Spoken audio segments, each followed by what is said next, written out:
Buckle up. Welcome to Musicians and Beyond special multi-part series Under the Covers with Ernie Cefalu. Your host John Sarabian and Mark Lawhorn are going to expose the history-making journey of this iconic figure and his contributions to the music and corporate world. And it's always nice to be able to get a little, light on everything and feeling good about it. And like I said, Musicians and Beyond is one of those vehicles that I really appreciate. John, you and Mark are doing just a great job with the editing and stuff and allowing me to do this, man. I mean, I'm really excited about the future and what we're doing. And who knows, maybe because of this show or other stuff that I'm doing or Goldmine Magazine, some new group will discover me and go, hey, that guy did some pretty cool stuff. I always loved his stuff. Let's get him to do our new album. Right. Before computers, you had to have a skill. You had to be able to, in my industry, you had to be able to pick up in pencils and draw something or color it or imagine it and create it. You don't have to do that anymore, man. If you knew how to use a program, you could just do all this stuff and boom, it looks like artwork. Right. I have a very good friend that used to work with me, owns one of the largest movie poster design companies in the business. And I was over there, I don't know, a year or two ago, and he employs like 300 or 400 people. I mean, he really built this company. Wow. And I was looking at this poster, and I forget the name of the movie, but the main graphic was that statue of Jesus in Brazil. Oh, yeah. This movie that came out a couple of years ago. And it was this amazing illustration. And I said to him, who did this illustration? He said, that's not an illustration. It's just a bunch of images that we put together and did all this stuff with them on the computer to change them and put them together in a thing. But it looked like art, so illustrators, they're like type houses. Mm-hmm. Okay. There was a time when type houses were everywhere.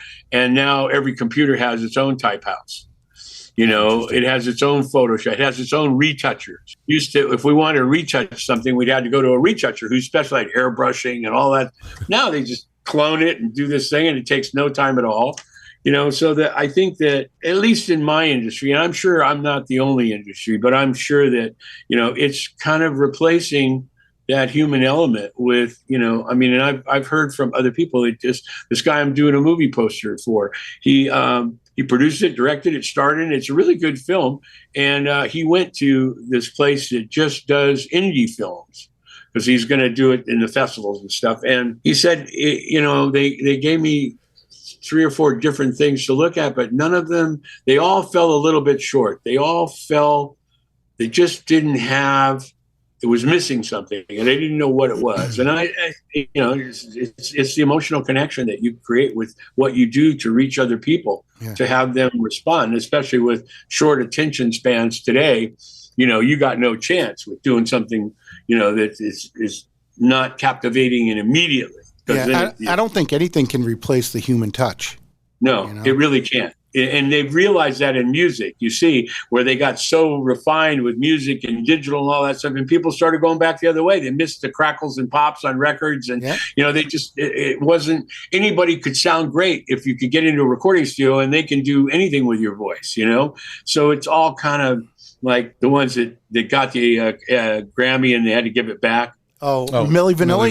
Milli Vanilli, yeah. Yeah. Those poor guys, I felt really sorry for them. But they really had the moves. They just didn't have the chops, Right. But that stuff still happens today. Yeah, that's sure. Not all, no time. There's no time to do it the other way, the old way. That takes too long, costs too much money. Yeah. And you can't get results fast enough, or whatever, it just, I don't know. The world is definitely changing, and I hope eventually it'll change back for the better. Yeah. Ernie, question for you. When you first started Pacific Ioneer and you look at the time when was the first time that the computer started impacting your business and it first started to evolve to that stage?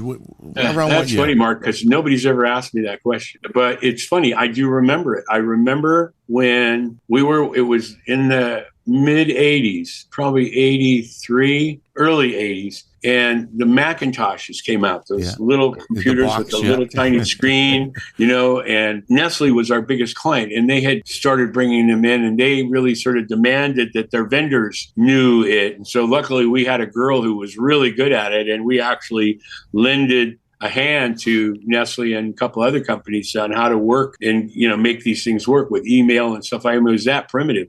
But I remember in 1983, we got a Mac, and the little one with the little screen, and it was amazing. And what we thought we would do is we could save money on setting type. Instead of going to a type house, we could set type on it, and then we could print it out. But the problem was printers were like $3,000 or $4,000, black and white printers, matrix printers.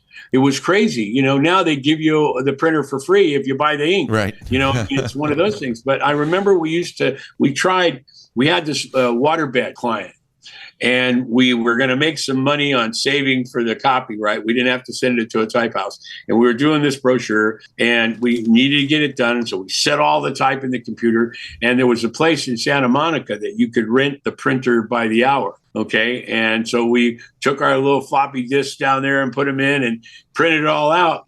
The only problem was that it was a matrix printer. So the type was kind of digitized. Mm-hmm. And it was just a disaster. I mean, we ended up having to order from a type house anyway, and it cost us more because we had to pay for it.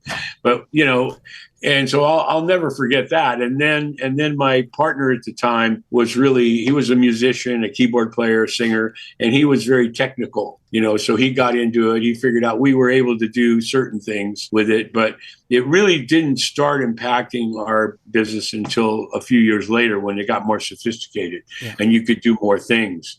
And you didn't have to use a type house anymore. Didn't have to use a film house anymore. You could make your own film. You just give them the disc. We had shuttles in those days. There were these things that you stuck in at each station. You could stick this shuttle into something that was connected to the computer, and it would download the stuff.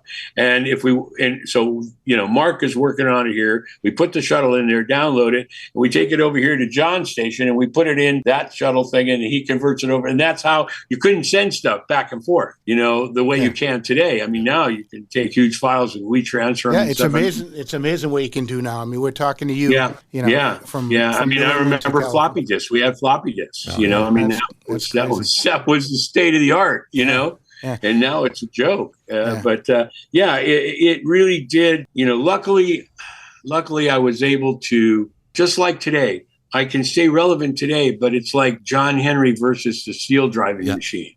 You remember that story with John Henry when he was a steel driving man and he was on the railroad? Ernie, we mentioned Pacific Iron Air. That is your business, your graphic design business. It's been in play since 1972. Yeah. And there's quite a story. Yeah. How did this whole thing start? Can you kind of give us a timeline of, the start, the different things you've gone through and where you are today and what you see in the future? Sure. Yeah. Again, we talked about it last show when the guy that we were working for, I was his creative director, my partner, who was then his head of sales and vice president and his head of production, because he would sell production. He would buy stickers, he would buy board printing and sell it to the record companies. They weren't buying direct. So the three of us decided that we didn't want to work for him anymore. We started our own company. That was the last couple of months of 1971. By this time, I had already designed the School's Out album for Alice Cooper and the Cheech and Chong album, Big Bamboo, for them. And before that, I had done, Grand Funk Railroad and a few other ones to Quincy Jones. And so, we decided that his vice president was going to go back to New York. I was going to go to work for his competitor, a company called AGI. And so we decided that we would start our own company. We would start Pacific Iron Air because no matter who we worked for, it would always be the same in the end. The door would close. Our future would be decided by people beyond us that would then tell us what we needed to do. And we could either comply or quit, Right. So it was always going to end up the same. We lose. So let's just do it the way we think we can do it, see if we can do it. Right. So we each put in $2,500, and that isn't a whole lot of money, not even back then, to start a company. Our third partner was in New York. He kept the link because my partner Tony, who was the head of sales, and I had some corporate clients that I was working for in New York. We wanted to keep that, not lose that. So Lou Morris was the guy that was his head of production, but he had all the connections. There was a company. This is a story that's never been told. Okay. So this is a first for musicians and beyond. Oh, let's hear it. There was a company called Ivy Hill, and Ivy Hill is still around. They were the largest board printer in the country, and they had 3 locations, one in Long Island, one in Terre Haute, and one in California. The guy that we worked for was using them pretty much all the time to do his packaging, to do his board packaging that I was designing and he was selling to the record companies. They hated him, okay? Like most people that were around him, as long as he needed you, you were relevant. When he didn't need you anymore, you were history. So they were always getting blamed. There was a big controversy with the way the Rolling Stones sticky finger package was fabricated. And it was really, Craig blamed it all on Ivy Hill. It's all Ivy Hill's problem. They had this big blowout. So they didn't have any love between them, but they needed each other, you know? So when they found out that I was leaving to join AGI, that Tony was going to go back to New York, and that Lou and I and Tony were leaving Craig Braun, there were 2 guys that owned the company, Lou Garlick and Murray Gordon, okay? And they were really amazing guys. They were real characters, like out of a movie. They had a cabana at the Beverly Hills Hotel, right? So they found out, because the guy that was running Ivy Hill out here for them, Rusty Muir, was friends with Tony, because we did a lot of printing with them and through Craig Braun. And he found out through Tony that Tony was going back to New York. I was going to go to work for AGI, who was also a competitor of theirs. AGI was a printer out of Chicago, okay, that was really pushing board packaging and moved out to California along with us. And they were whining and dining me to go to work for them. And it back up even more, when I did the Jesus Christ Superstar album, there was a guy named Dick Block, who was a salesman that I used to see all the time in the creative director at Decca Records, Bill Levy. I used to see him in his waiting room all the time, because he was constantly pitching Bill for work as AGI. And I remember, it turned out he was my neighbor behind us in Brooklyn. And we socialized a little bit. And at one point I shared with him the original Jesus Christ Superstar configuration. I think I told you it was originally 3 albums, okay? But because nobody knew who Tim Rice and Andrew Lloyd Webber were, and this very controversial piece was coming out, they cut it to 2. But I had originally designed a board package that folded out into a crucifix, okay? It had wood grain on. I mean, it was beautiful. And all the lyrics were on it. And when it opened up, it was a crucifix, okay? They didn't use that. We decided to put it all in a box. It was a little too aggressive. Again, nobody knew Jesus Christ Superstar. There were a lot of bets that it wasn't going to go anywhere, because the Pope was condemning it. The church was saying it's a mortal sin if you buy it. I mean, it was crazy. And so I shared that comp. I had actually made a comp that had all the pieces in it and everything. And I shared that with Dick Block, okay? So, I don't know, it was a couple of months later. I'm still in New York, and I see in Billboard magazine Black Moses, the Isaac Hayes album, and it's the configuration that I had created for Jesus Christ Superstar. No way. And so I called Dick Block up, and I said, hey, man, you took my design. Oh, yeah, man, I owe you one. I'm like, okay, all right, cool.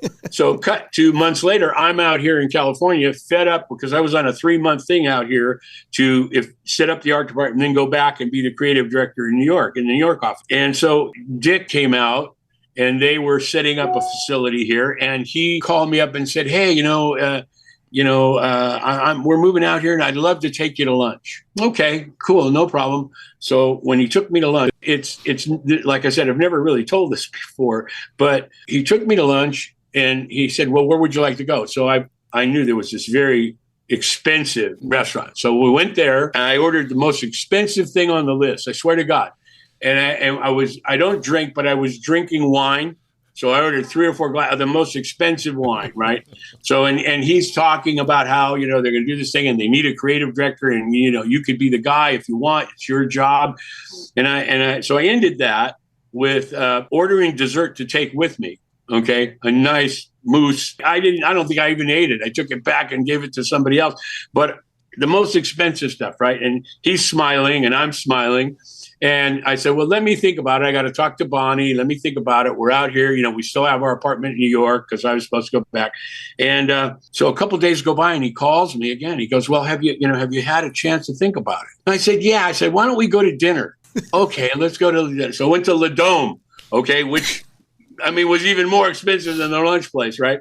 So again, I get the most steak, huge, fucking amazing. I didn't even, the price was too many zeros, but I ordered that, ordered more wine, all this stuff, right? And he's talking about it, and he said, I'd really like to take you over after dinner. And we've rented a facility over in Larchmont, this beautiful old Victorian house, and I'd like to show you the place and show you your office. I'm like, okay, cool. That's great. Let's go. So we went over there, and he showed me. I mean, it was a really nice hole with all the gingerbread. I mean, it was great. And Piedmont area was a very upscale. Larchmont, Piedmont was really upscale area of Los Angeles, in that area. And anyway, so he's showing me all this stuff. And afterwards I said, he said, so what do you think? You want to come to work for us? And I said, you know what, Dick, I've given it a lot of thought, and Tony and I have decided we're going to start our own company, and now we're even. And I left. You got your free meals. I got my 2 free meals. I got my pound of flesh. And you got your last laugh. Yeah, I got and so I mean, that was really instrumental in us deciding, to do this thing together. And then Craig Braun had a French girlfriend. Her name was Lucette. Okay. And she was very sweet. She loved me. She loved Tony. She didn't like him so much anymore because he broke up with her because he doesn't have any kind of steady relationship with anybody. And while he's having a relationship, he's cheating and doing all this other stuff because he's bi-coastal. And so she was really putting you guys really should start your own company. You don't need him. You should really. And we ended up going to Hawaii, and she went with us. I forget. We went with a group called Good Thunder. They were signed to Shelter Records, Leon Russell's label. And Leon was playing, and they were opening for him in Maui, in Hawaii, in the main island.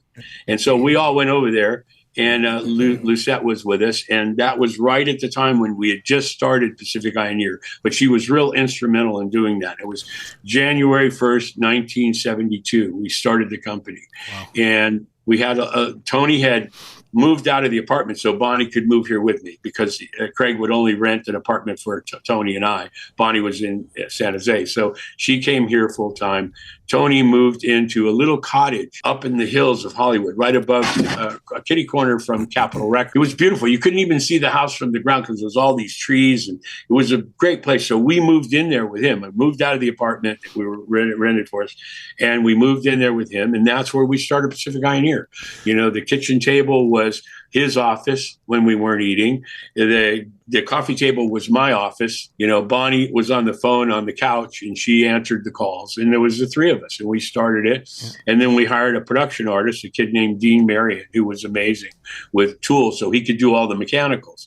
I was doing the design, the layouts, the ideas, and then the mechanicals as well. And it was good because, you need to know that stuff. Even though coming up in New York, I never had to do it. I sort of hopped over that. We had talked about, I was able to go in the Army as a private, and within just a year or so, I'm already a colonel. I skipped over all the other ranks because it was more about what I could deliver as a concept and oversee and stuff. So I became a creative director, and so we needed a production artist because the work was now coming in.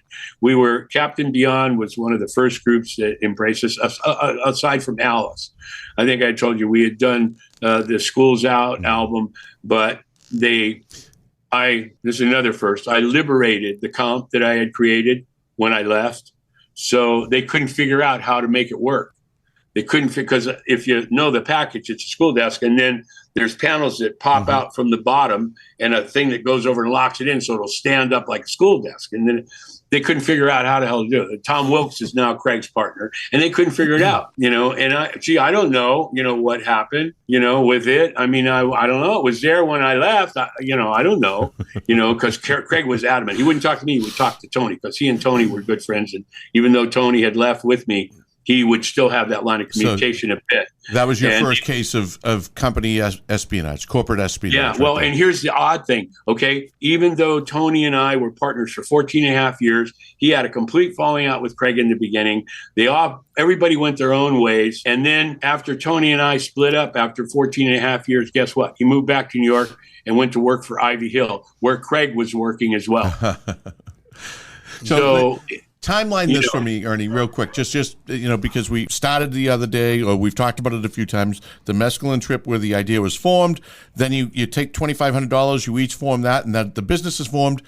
Timeline between that $2,500 corporation, and then the day you start working, and you have the office up and running. It's interesting because that was the part that I was getting to at the end of the story with Ivy Hill. Ivy Hill, Lou Garlick and Murray Gordon reached out to Tony and said, look, before you guys leave and split and everything, come meet with us at the Beverly Hills Hotel. Right. So we go there, and there's these two guys, man, with the face. They're just wonderful guys. And they have this cabana, and they tell us, look, why don't you guys start your company? Let us invest in your company. OK, we'll give you money every month to help finance your company because you have a limited budget. Tony was very open with them, and he had dealt with them for years, even before I joined. Okay, he was already dealing with them, and so they really liked him. Tony was a very smart guy, good looking, graduated college at 16. I mean, he was a great salesman. Okay, and good looking too, so that really helped. Anyway, they said, let us help you guys. All you need to do in return is when you design an album cover, make sure it's on board. Okay, make sure that you can convince the group that Ivy Hill should be the company that prints it. Okay, because we were the link. They were the printer. Craig was the link for them to the groups, to the record companies, to the art directors at record companies. Mm-hmm. We offered that same link, only we would appreciate the opportunity as opposed to having pushed their face in it every time they turn around, which is characteristic of the way they were treated. So, I mean, and I hated him for years. And then, he was another reason why I was able to raise the game in my own part, because I learned how to take hatred and turn it into motivation. Okay, turn it into creative fuel. Okay, that it's the weirdest thing, and I've never really hated anybody like that. Yeah. But I was able to early on, because we were on our own now, and we didn't have an umbrella. As weak as it was, we didn't have an umbrella. It was us. We didn't have a roadmap, nothing to tell us how we were going to go to get from A to B. And we were on our own, and I needed to really raise my game. And I learned how to create that hatred and convert it into creative fuel. And that was the start of it. And then when we started to grow, and guys like Bill Garland and Drew Struzan and Carl Ramsey and Ingrid Hinke and Joe Garnett joined the company, I had to become even better. These are some heavy duty artists. Okay. They could sit and look at you and just draw you like this, and it'd be like looking in a mirror. It was like that. That's crazy. It was amazing. I had never experienced that kind of illustrative ability. And I always thought I was an illustrator and stuff, but I was nothing compared to these guys. But what I had to do was stop fooling myself into thinking that I was an illustrator and find comfort in them and the ability that they had and give them direction. And I couldn't go to them with something that was weak. They would tell me right away, that's no good. We did something like that before. So we were all pushing each other. That was later on down the road. In the beginning, as you can see behind me, I designed the Pacific Ioneer logo, that P logo, and a guy named Dave Willardson that went on to become a really, even to this day, an incredible illustrator, very, very famous. And he did the airbrushing. I did the line art, and I needed it airbrushed, and I didn't know how to do an airbrush. So I went to him. He had just graduated Art Center. He was running an office in his basement of this big house in Pasadena. I met with him and I said, I don't have a lot of money, but, would you do this for me? So he did it for $50. He did the airbrushing on that. Today, the guy he does a lot of the Disney stuff, a lot of the new Disney stuff. He does that. Did an incredible series of ads for Fender guitars. And animated kind of thing, just beautiful work. And we shared a show together at the Forest Lawn Museum not long back. But, great guy. We're still really good friends. And then what you see, the Pacific Ioneer truck. I've always been an automotive guy, so I bought a 46 Chevy panel truck. And we put Pacific Ioneer on the side of it, and we got clients. What I would do, we got Sizzler Steakhouses. Their headquarters was in LA. And so we took the truck and parked it there in their parking lot in the morning. We were there early so we could get in the parking lot and be close to the front of the building. So everybody that went in the building saw that truck. And sure enough, man, we got work from that creative director. He called us back. He said, I saw your truck. Come and get it. You'll get some work. I promise. And we did a lot of work for Sizzler. So, I mean, that truck really, really helped. And plus, you got to remember, California, it's a car community. Absolutely. You know, to this day, I just restored a 67 Chevy Corvette Stingray, ground up. It's beautiful. And I have a 40 Ford pickup truck that took me 17 years and a couple $100,000 in this truck, but they're beautiful. I'm an automotive guy. Yeah, you know. We know that from the beginning of the story when you were out with Bonnie and cruising the streets, and when you were first hanging out in the car. Just for our audience listening, you know, you've mentioned a few things sort of from like a nomenclature standpoint. And for those of us that might not know, as a designer and as a graphic illustrator, when you talk about the mechanicals and when you talk about the things that were set up, what are you talking about there? What, like you say you set the mechanicals. What is that you're doing when you come across a mechanical is like, if you use an analogy of building a house, it's the framing before you start putting the sheetrock on and the rest of it. It's a way of taking the illustration or photography and type and hand lettering or whatever and put it all on the way it used to be done was on a piece of illustration board, and everything was laid out with red lines for bleed, blue lines for cropping, black crop marks, and it was 12 3/8 by 12 3/8 with an 1/8 inch spine, and you had overlays that you glued a stat. You made a stat for position of the size you wanted something. You glued it down on an overlay. You put the type, and all that became like the foundation and the basic wall, the skeleton of how you needed to look in the end. And that went to a filmmaker who then separated everything, whether it was an illustration or a photograph or it was copy, and would put it all together in film. They'd make film. They'd make black film, yellow film, red film, and blue film. Okay. Oh. And then each one of those pieces of film would be put together to make the individual piece. And from that film, they'd take that film and make metal plates that they would then put on a printing press and print. Okay. So it was the basic way to get what you wanted, the size you wanted, the look you wanted, everything dropping out and surprinting and stuff the way you wanted it to look in the end. It was critical that mechanical be done exact. So it's like the formatting process, so to speak, in today's computer world. Yes. And they do mechanicals on the computer now. It's all done in the computer. It's basically the same process, only it's done differently. Okay, it's done digitally.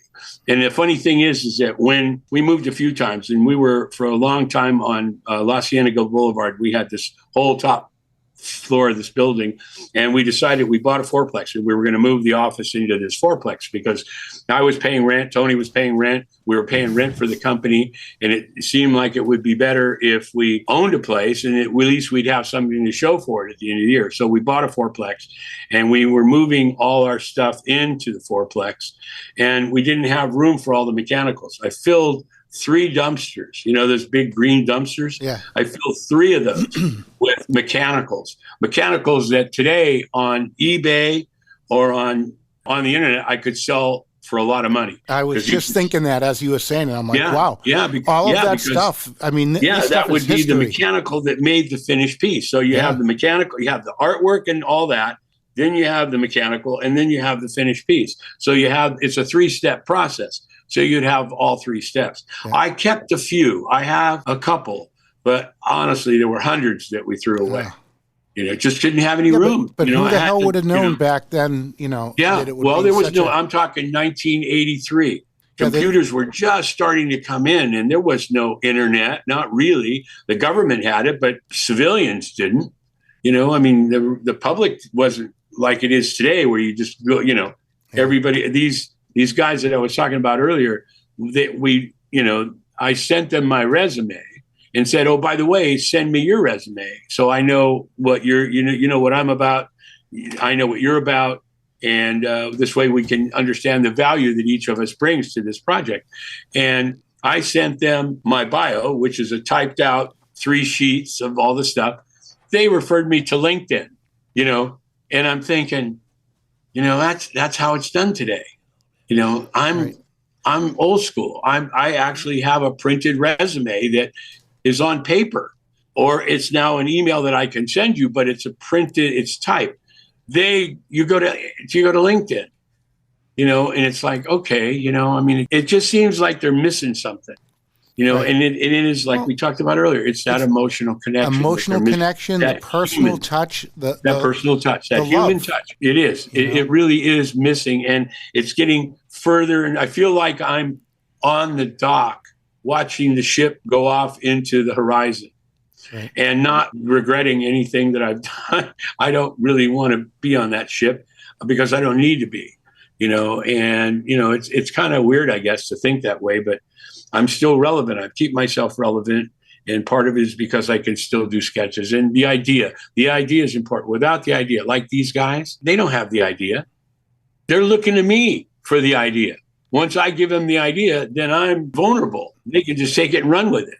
I've had that happen, I mean, yeah, we're all friends here. We're going to do this thing. And yeah, what do you think? How you feeling about this? Well, I think it could be this or I could be that. And the next thing you know, you're out and they're doing your idea.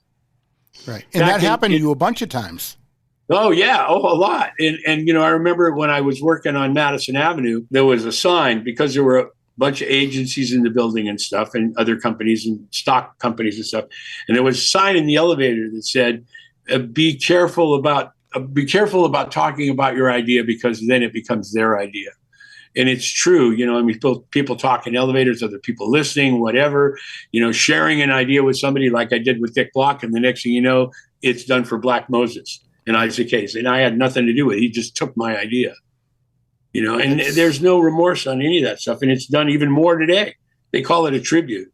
I've had that happen just twice last year with Alice Cooper, Welcome to My Nightmares. Some guy, McFadden or whatever his name was, ripped it off, changed it a bit, and it's the same lettering and everything. I had no recourse. Foo Fighters did it with the DGs, the salute to the Bee Gees thing. They took my lettering and changed the B to a G terribly, and I can't do anything about it. Right. And if I go take a stanza from one of their songs, I'm in court and having my ass sued left and right. Right. So that must be a real kick in the ass to see, all the hard work and the love and everything that you put into it, the time, the effort. And now someone just comes and switches something quick and tries to take all the credit. And it's always worse. It's not even like they do a good job at it and make it better. It's terrible, and it's happened a lot with the Bee Gees with that lettering where they'll do something for the Bee Gees, a tour or something, and they'll try and letter other words that I have because I only did those letters. That's all I ever did. I never did an alphabet. I created that font. I only did those letters. And I've had plenty of people requesting, people who sell type, because you can buy fonts. You can buy a font that, that I designed. But who the hell has time to sit there and design a font, upper and lowercase, and all the numbers and stuff? I don't have time to do that. Right. So I just concentrated on doing it for what I needed. But I've seen, like I said, especially the Beatles and some Alice Cooper stuff, and it always falls short. They say that imitation is the highest form of flattery. I think it's just I don't know. It's a ripoff. It is a ripoff. It is a ripoff. There's my partner, Tony, but that's Tony and I'm in the gorilla mask in Pacific Pioneer. That was our office in the crossroads of the world. Yeah. And then one of the first things that we did for Pacific Pioneers, we took the back page of Billboard magazine. We took an ad. Okay, and we made it look like the front cover. We did an ad. We could make anything we want on that ad. Well, they freaked out. Okay, they said there's no way you're going to have what we finally ended up doing. And I don't know how well you can see it is the front cover of Billboard magazine was straight up. They made us run our ad upside down and put advertisement on it and put, and what we did was it turned out that the Captain Beyond album was on the legitimate cover of Billboard that week. And we did that cover. So we're represented on the real cover. And then the back cover is all this other stuff that we did, the Doors album, some phony articles that we wrote that are funny. I mean, and that got a lot of attention. They were afraid that if it were on the back cover at the same upright position as the front cover, that people stuck it in the racks to sell at newsstands. They put the back cover up front. It looked just like the front cover. I don't know how well you can see it. It probably gave it more attention. Oh, because it was upside down. Oh, yeah. So they tried one. They tried one thing and it actually backfired in their face. and it got more attention. And so what it was there was on the ad, there was a line that said, reach out to us at this phone number. So they call a phone number and they get this recording of Mark Volman and Howard Kalin doing this Nicky Nicky Hoy kind of Hawaiian song and telling them if they really want a great album cover, to leave their number and stuff. And they did. And then we sent them that poster, which is all the album covers. And it was what we've done for others, we'd want to do for you. But we promoted ourselves a lot. We didn't have a lot of money, but the money that we spent on promoting the company instead of each other. I mean, you won't find out of 189 album covers that we did at Pacific Pioneer, you won't find one of them with my name on it. Not one. Yeah. And that was a big mistake now, because now I've gone online and Googled an album that we did, and somebody else will take the creative direction credit. Joe Smo. I never heard of this guy. Had nothing to do with the album, but he found a place where he could put his name in and did it. And now he's the creative director. Crazy. They're like pirates on the internet, man. They, and it amazed me because a friend said, hey, you did this album and somebody else has got the creative director credit. And I'm saying, what are you talking about? Pacific Pioneer gets the credit because we were into promoting the company rather than promoting each other. Right. Okay. That's a good way. That's a good way to do it. And it obviously worked. I think your best advertisement is, your work itself, because, well, we used to have a portfolio, of all this stuff. And we, for the first 2 or 3 years, we used that portfolio, and then we stopped using it because people were coming to us. We didn't have to. My partner, who was a salesman, he just answered the phone. People were coming over. People were talking. They want us to talk to us and have a meeting, and it was really kind of nice. And a big part of that was Alice Cooper and Shep Gordon. They would refer us to everybody. We became, huge. I read a thing where Alice said, we loved, working with Pacific Pioneer because they were crazier than we were. Right. And we were. I mean, we'd show them stuff that would scare the hell out of them, and then they'd come around and they'd love it and add to it. And I mean, it was a great working experience with them, because there was so much to work with. Well, you guys came up with some crazy ass ideas. And I think the controversy that, might have been sparked through those ideas was, a positive influence. Well, that was Shep Gordon. Shep knew how to take something negative and turn it into a positive. Yeah. He was like the P.T. Barnum of the 70s in the music business. And then he started films. He did Kiss of the Spider Woman. He formed a movie company with Denny Blackwell from Island Records. Mm-hmm. And then Alive, Shep had Alive Records. And so Island Alive became a film company. And they did Kiss of the Spider Woman and a few other movies. And they did a movie. It was actually a poster to promote the tour. And it was G. Gordon Liddy and Timothy Leary. And G. Gordon Liddy and Timothy Leary went on tour together, a speaking engagement. And G. Gordon Liddy was the DA that arrested the acid guy, Timothy Leary. Okay, Timothy Leary had the Castalia Foundation in upstate New York, and G. Gordon Liddy was the DA that arrested him. And so they were like arch enemies for years, and then they ended up being friends and doing a tour together called Return Engagement. And Alan Rudolph did the direction and stuff, and it was really neat. We did the poster for the tour, and it did really well. They'd both be live on stage. I think they ended up making a movie out of it too, but they would be live on stage talking and about that whole Castalia Foundation and him going to jail and all the rest of it. It's kind of funny. It's like Tony and Craig going back to work for Ivy Hill.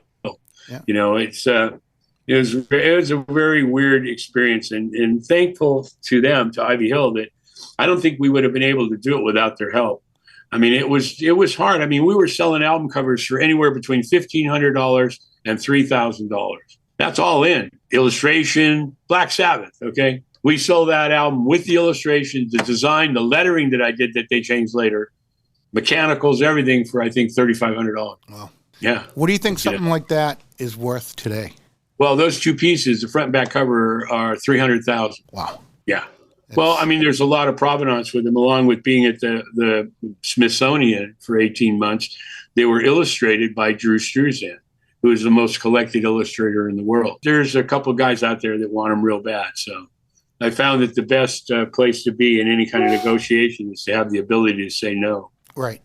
And I have the ability to say no. Yeah, I know what they're worth. And people want something they can't have, so they'll. Yeah, that always. Might bump the price I get a up lot too. of requests for the different covers. Welcome My Nightmare is another one that Drew did. It's an oil painting, a 30 by 40 oil painting. It's beautiful, and that one's people want as well. But and then other people say, well, go sell it to the group.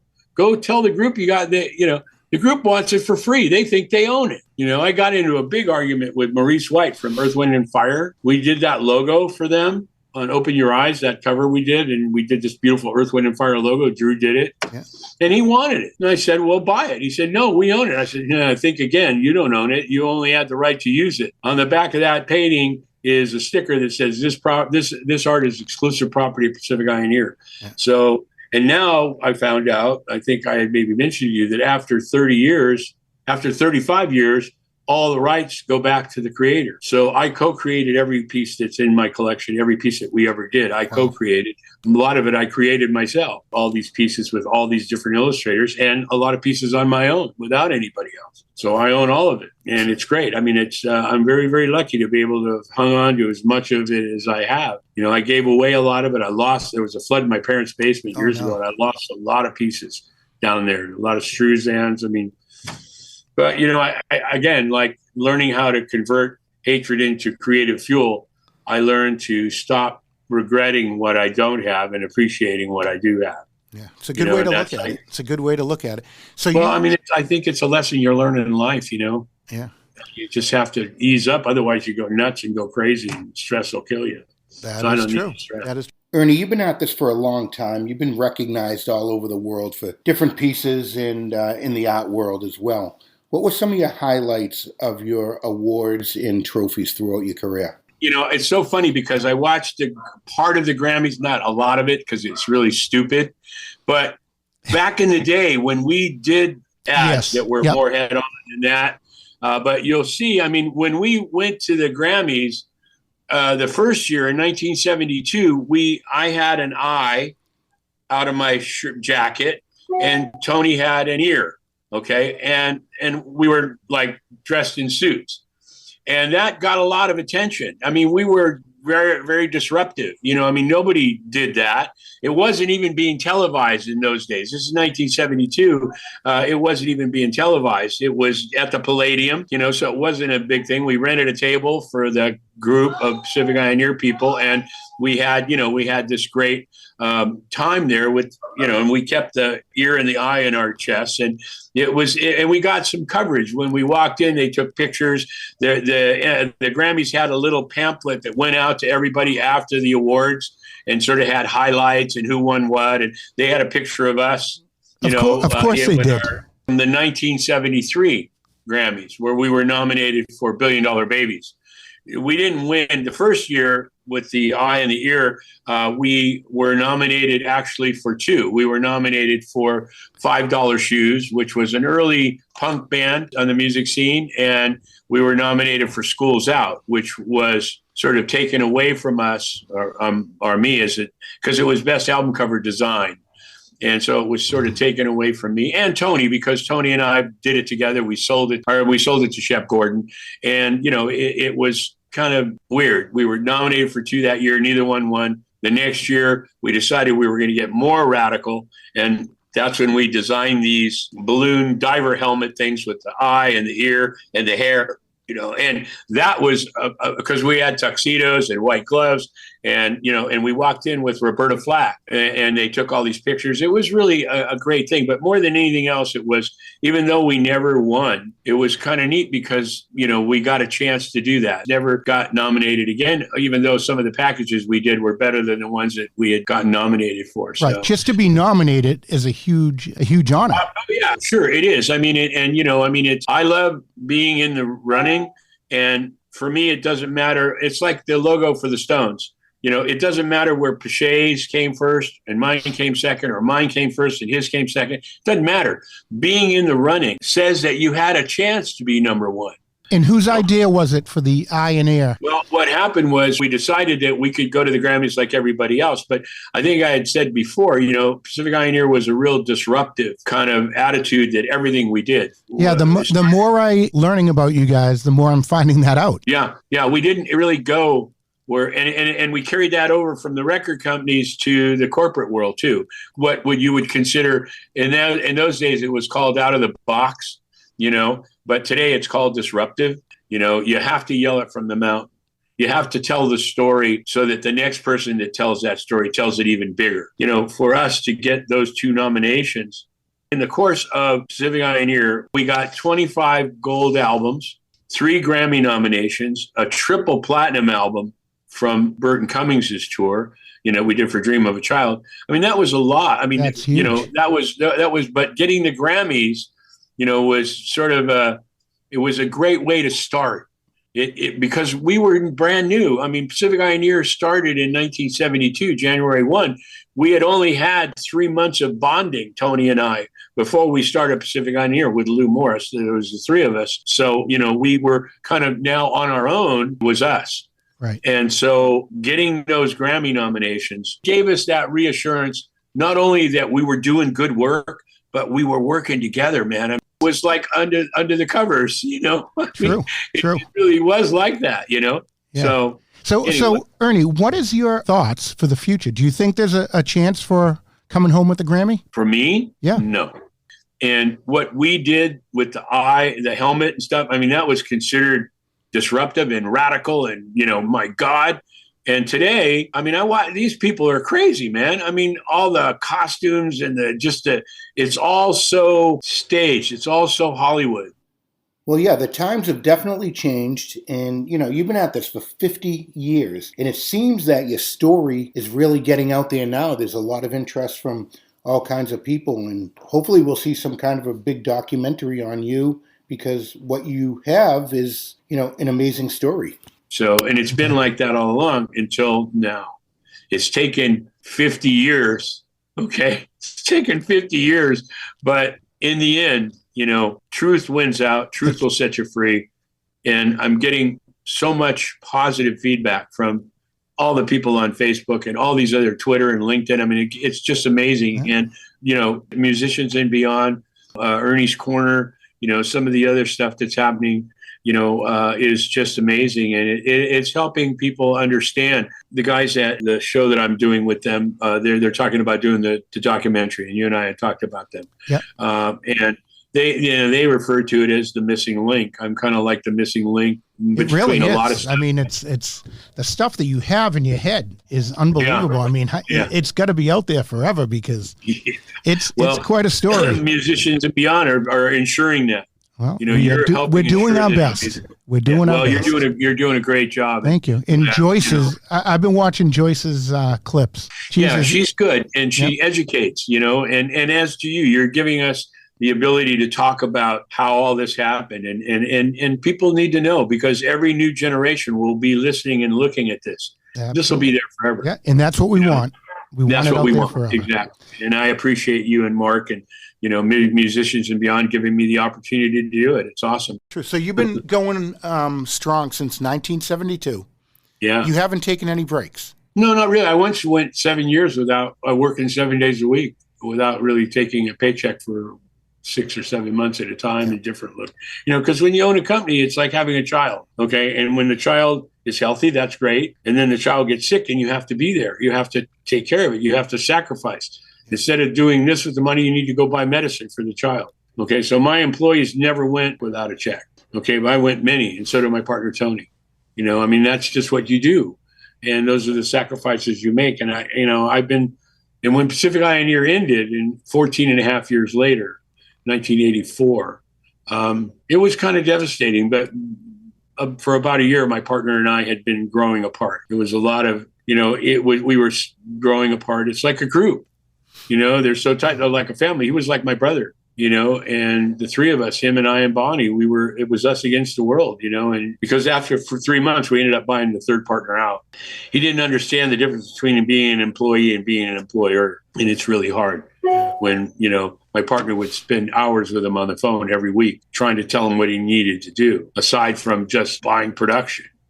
We needed him to sell. We needed him, and he just couldn't do it. He couldn't make, so we bought him out after, I think, 3 months. And then it was just Tony and I for the remainder of the, that tenure. Right. And when it was over, it was kind of messed up, but it was okay, because we had our office in the fourplex. We were very tight with all our neighbors, and it was like the Little Rascals. Well, let's start a company. Okay, well, Ernie, you make the signs, and Saul, you go over here and make the sales, and Howard, you go, do sales over there. And it was, so there was 4 or 5 neighbors, and we started David Hale, which was a company that we named because it sounded like Nathan Hale. So David Hale, and people, it sounded familiar, and people would say, "Oh yeah, I've heard of your company." Well, we were brand new, So that lasted about 6 years, and then the same thing happened again and again. And after the third partner, I realized that it wasn't really them; it was me. I was picking them. It's like being an abused partner. You get rid of the abuser, you get all cleaned up, and go out and find another abuser. That's just what you do. And I did the same thing. And I guess it was because I knew what was going to happen. There was no surprises. Mm-hmm. And it always ended up the same. Right. And I would be telling my clients, if you keep doing the same stuff the same way, you can't expect anything to change. Right. And I'm doing the same thing. It takes a while to figure it out, but eventually I did. And, Pacific Eye and Ear had a great run. We did 189 album covers. And then I continued doing album covers and more corporate work. Started 2 more companies, and about 11 years ago, I decided, no more partners. I'm just going to do it myself, and it's been great. I love it. I take as much business as I want to take because now I need to have a life. There's time that isn't for sale now. That's a hard thing to do when you're small and you're trying to survive. Mm-hmm. Yeah, you got to take, I always put it, you take chicken shit and make chicken salad out of it. Okay. And I was constantly trying to do that. And sometimes it worked, sometimes it didn't. So if it smells funny or looks funny, I don't even touch it. Right. If I can spend 5 minutes with somebody and know whether they're going to work out or not. Yeah. Well, the company's still going strong. I mean, everyone wants your work still. Yeah. Yeah. And, I'm very lucky. I'm very blessed. And the internet has been a big part of that. People like yourself, I'm seeing a spike in your shows that I post, and people are finding me. I do Joyce's show. I do your show. I do this other guy. He's a photographer. He just asked me if I would do some shows with him. He has a blog and started out selling his photography. 14 years ago, he started it. Yeah, I mean, we talked, and sure, I'll talk a little bit about stuff because the more it's out there, the more people are going to find me. Absolutely. Thanks to you and the others that I'm working with, like Joyce. Yeah. It's been great. I love it. Yeah, you have a lot of people on your side. I mean, you're a great guy. You iconic Pacific Eye and Ear. I mean, Pacific Eye and Ear is, it was on everything that we did. That's why I decided to keep the company, and especially now promoting prints and things like that. People don't know who I am, but they know the work. Right. And everybody that's got the album, turn it over and it says Pacific Eye and Ear on it. Right. So before we go, Ernie, to all our listeners, you can go to the Pacific Eye and Ear website. And you can buy prints, but they're not just regular prints. They're from the original. Directly from the originals. Yeah. And it's Pacific Eye and A-N-D, ear.com. So the and has to be spelled out. But Pacific Eye and ear.com. And the prints are really reasonable. I mean, you get a beautiful 12 by 18 print. You pick the ones you want, and it's like $35. Right. Plus shipping. That's cheap for what you're getting. There's some people that hate me online that sell stuff like this, and they'll start at like $100, $150. I have a $150 print. I have a $300 print too, and I sell some of each. But the big seller is the $35 one because it's beautiful and it's got a thick stock.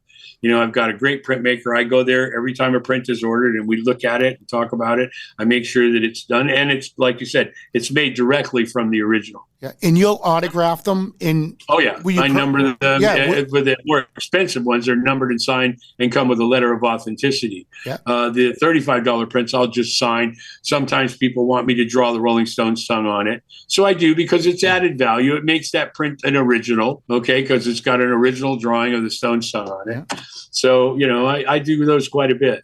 Thank you for that. I mean, they make great gifts for, someone that has everything. I mean, and firsthand. I do know firsthand. I did buy a couple of them, and I gave them to some of my very close friends, and they were just blown away that they great. Well, I have an appreciate it, original, John, I really do. Rolling Stones tongue or some of the other prints that I purchased. But so go to pacificioneer.com and check out Ernie's store. And you can just Google me too. If you Google me, there's a bunch of stuff on there that you'll find videos and, other things that we've done, and again, I really appreciate you letting me have this time to talk about it.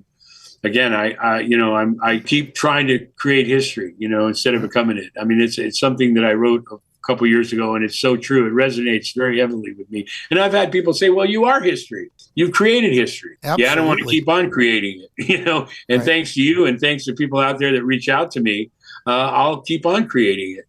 It's truly our honor to have someone like you. You're, like I said before, you're a true history maker, and your story is going to be told forever. And, we all want to be able to make a mark, leave a mark. Kilroy was here. Kilroy.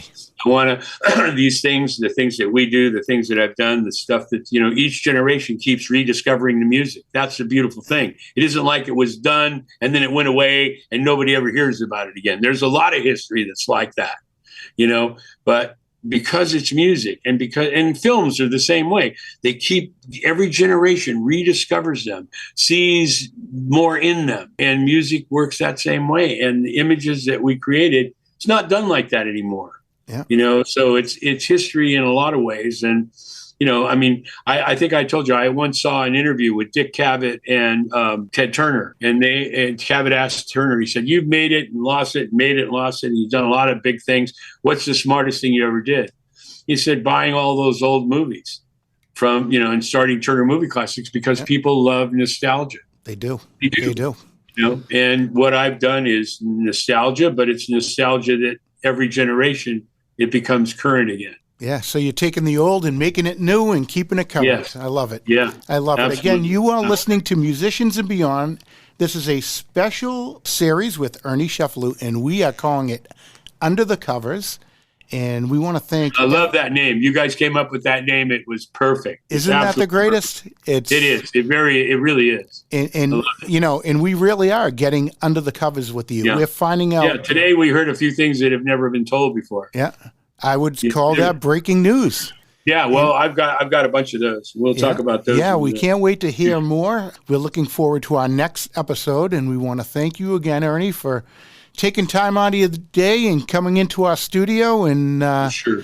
I appreciate it. Zoom. It's my honor. Believe me, I totally appreciate you and Mark. You guys are wonderful, and you're really giving me an opportunity. I have a few champions like you in my life. Ivor Levine is another one who was on a show with us, and he's just he's really something. He's super talented, and he is. Before we go, he's a great writer. He just put out a article for our listeners on Gold Mine magazine. It's a 20-page, unprecedented 20-page.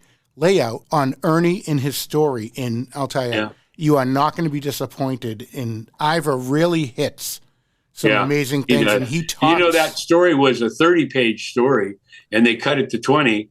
But when it goes online, they're going to be, I think in a few weeks, it'll be online, and it'll have all 30 pages. Awesome. I can't wait to read what I haven't read yet. Yeah, sure. It's always an adventure with Ernie Cefalu. Well, thank you, Ernie. Again, thank you for being our friend. I think we get a bond. Well, thank you here. for letting me be your friend. It's really, I appreciate it. It's my honor, and I appreciate you guys giving me the time. It's our pleasure. Well, thank you very much, Ernie, and we are looking forward to the next episode. Me too.